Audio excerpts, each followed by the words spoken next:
So the first thing we're going to do is set up an install package on the Marketing Cloud side of things by going into Setup, into Apps, and then into Install Packages. Next, we'll click New. Give it the package a name.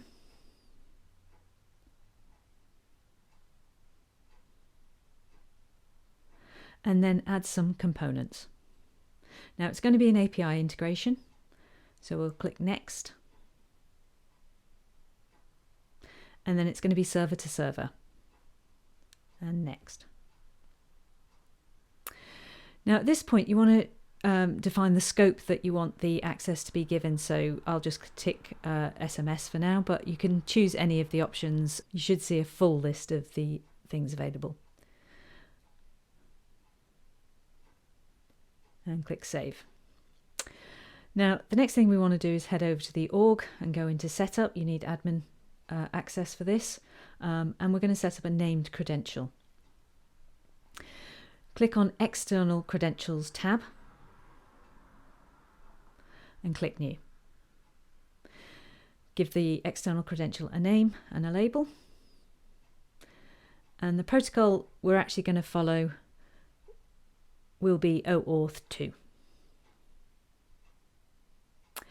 Now we want the type to be client credentials and client secret flow, and the callback URL that we're going to use will be taken from the integration package we set up just now, and it is this authentication base URI with an appendage of /v2/token.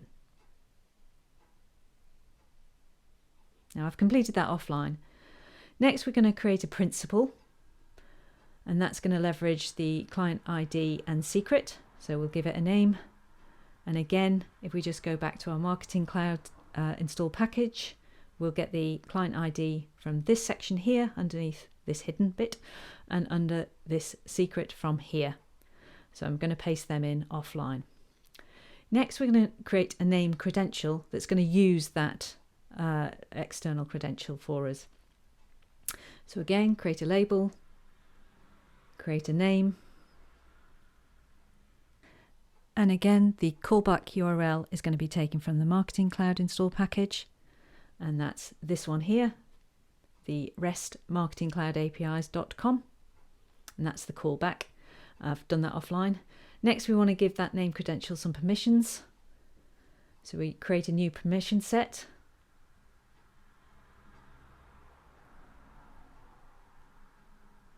Just give it a label and create the name. Click Save. And within the apps, I'm going to scroll down to External Credentials Principal Access.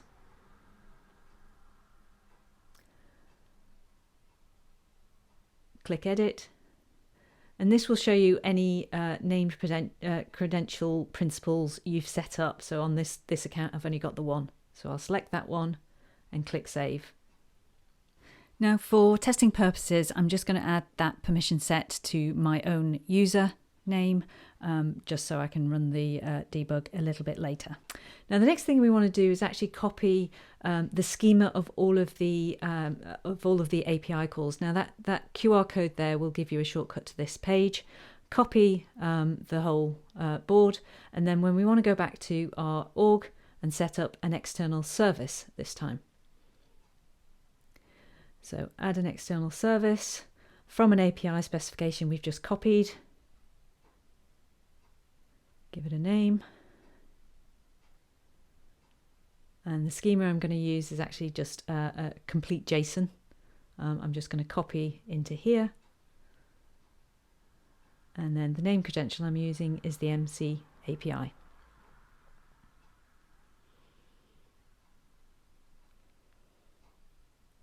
Now this has created all of the APIs available for Marketing Cloud from that OpenAI source.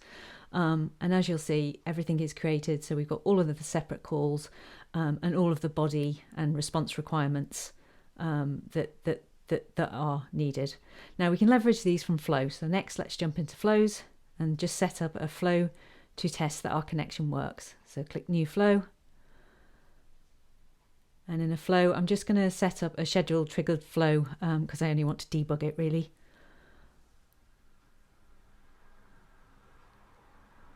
I'm going to just set a date of today's date, anytime. This is actually in the past, but it doesn't matter, we're only using debug. And then I'm going to use the action element. Now, within the filter by, I'm going to change to type, and that gives me access to external service, which is what we've just set up. That can take a little time to come through, but this is that list of that we saw in the external services. I'm going to use get SMS because actually I don't need to create a body in the request. It is just to send a get, and it will pull back any API, any definitions I've got for SMSs in my account in Marketing Cloud. So I'll just fill that in and then click save, give the flow a name.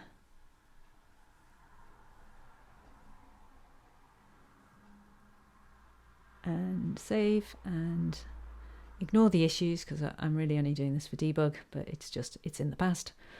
Click on debug, and that should show me whether I've successfully connected to Marketing Cloud. And there we have it. The response is a 200 from the API call, and it's pulled back the likes of deb demo as an existing definition key.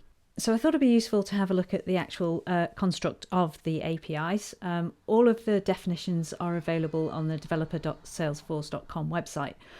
Looking at the SMS messages send, you can see that there's a few things that are required within that, and other fields are not mandatory. So for example, contact key under the recipients is not mandatory, but the address of the phone number, will be. Now, if we just scroll down and see a sample request, the thing to pay attention to is these angle brackets, I should say set brackets, curly braces to my American colleagues.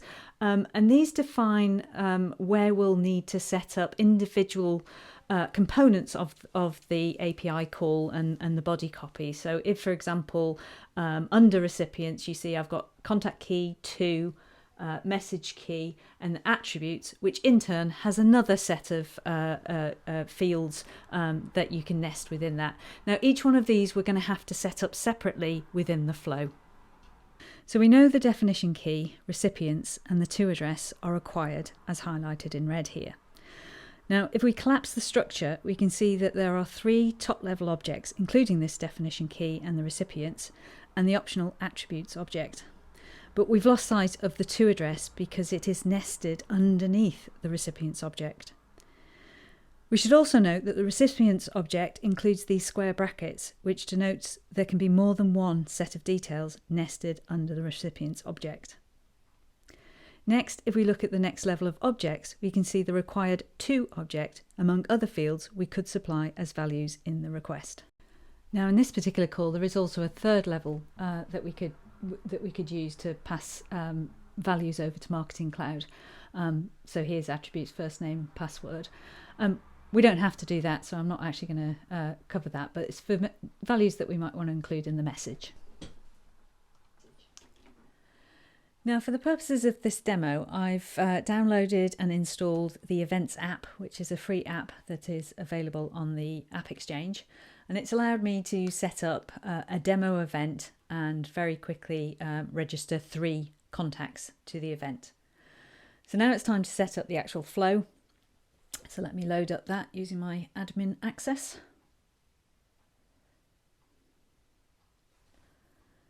And in this scenario, what I was thinking is I'd just send an SMS on the day of the event to remind people to attend and not waste my budget.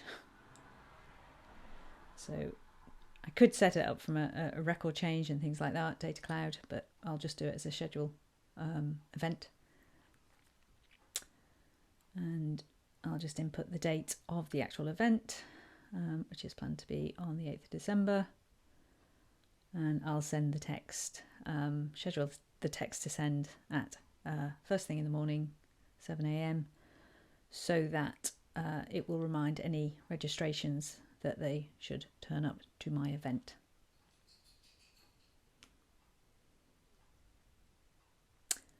All good.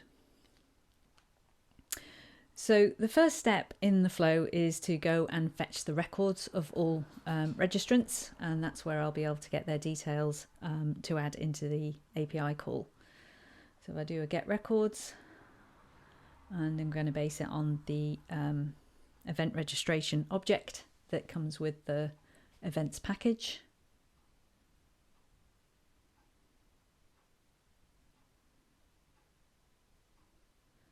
And the entry condition I want to add is that it's anyone who's actually registered for this particular event, which the value is based on the record ID of the event. So I'll fetch that from the URL. Just going to save the flow so I don't lose any of my work. So the next step is to loop through those records that I'm bringing in from the event object. Now this is going to loop through all of the records that I'm bringing in from the registrations, and I'm actually going to assign it to a collection variable that I've set up just to store all the fields that come in from that object. Now if I jump back into the discussion, the contact key, the to, the message key, the attributes, and then again for the next person, the contact key, the to, the message key, and the attributes, I've got to set them up in that loop and actually write them to that collection variable. One thing I've also done in terms of the variables is actually I've set up a formula variable that's just going to check if it's a lead or a contact. So if the lead ID is 0 in length, it's going to use the contact ID. If not, it will use the lead ID. So that's just going to write each time I loop through each record. So to set up a resource, you can choose from the drop downs here. The next thing I want to do is actually write it to that object that we've got within the service definition. And that's going to have all of those to, contact key, and any other attributes I want to add within that definition. So I'm just going to write it as a point here. I'm just going to do an assignment. First of all, I'm going to assign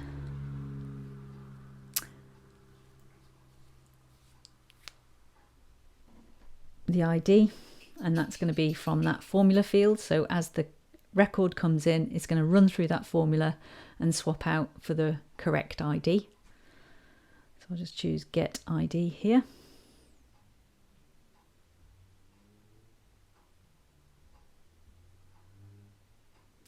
And then next, I'm going to assign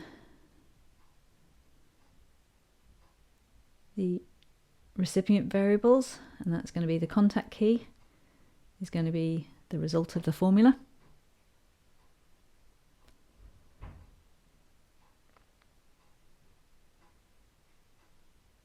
Which I've set up as a variable called select ID.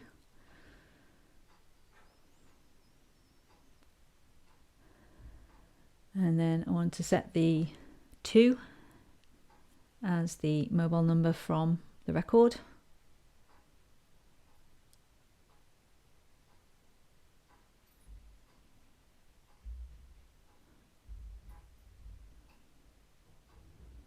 And if I wanted to use anything else, I could actually, from the recipient's definition, I could actually add that in.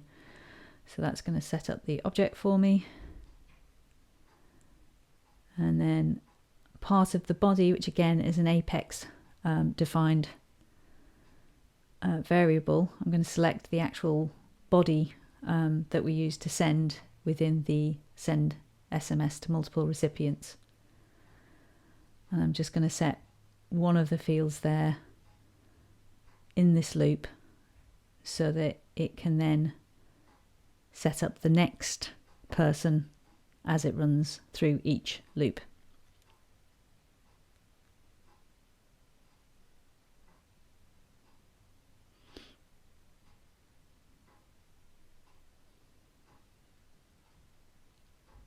And here I'm just going to assign those records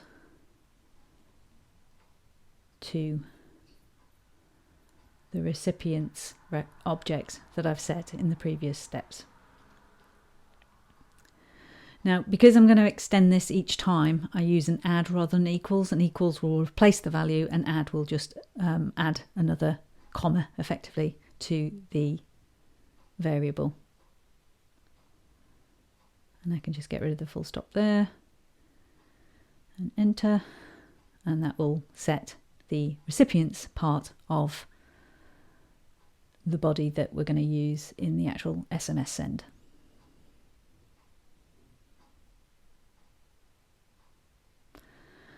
Okay, so that's going to loop through all of the records, pick out the right ID, set up the to and the contact key, and then add that to the recipient body. So the next thing I need to do is add the definition key and the actual message to the rest of the body, and so that would then be ready to send. So if I just set up message, and this is going to add up the recipient's data that I've already built out, the actual message that I'm going to write. So here I'll just hard code it. I could obviously pull in a field from the event if I wanted to, and go and do a lookup and things like that, but I'll just keep it simple for now. This is a reminder. And then also I want to set up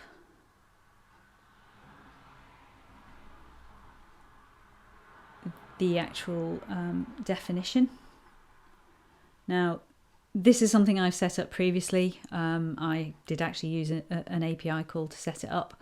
But again, this is just something you're going to have to set up as part of the definition. So now we've got three things going into that body. The recipient's nested data, the message, and the definition key. So now we're actually going to use that to send via the send SMS to multiple recipients request. So this is the actual send action. And then we're just going to use our body that we've set the values for. And again, just back click, get rid of the full stop, and it will send as a full variable. So that's it built. Let's press save. Run a quick debug. And I've set up my phone to receive all of those people. So as I jump through, you'll see there it is. There's the three messages for Lauren, for Mark, and for Bob. One thing I have done, I've sent it again since, deliberately making their number incorrect. So there is a known error. You'll get this message, and the error message is you can't do anything about it, and that's where the phone format doesn't meet the criteria. It needs the country code and the full length of the phone number. Now in Marketing Cloud, you're not going to see these in Mobile Connect, but you will see them as messages against the contact record within all contacts. So that's all there is to it. Just activate the flow, and I hope you've enjoyed this demo.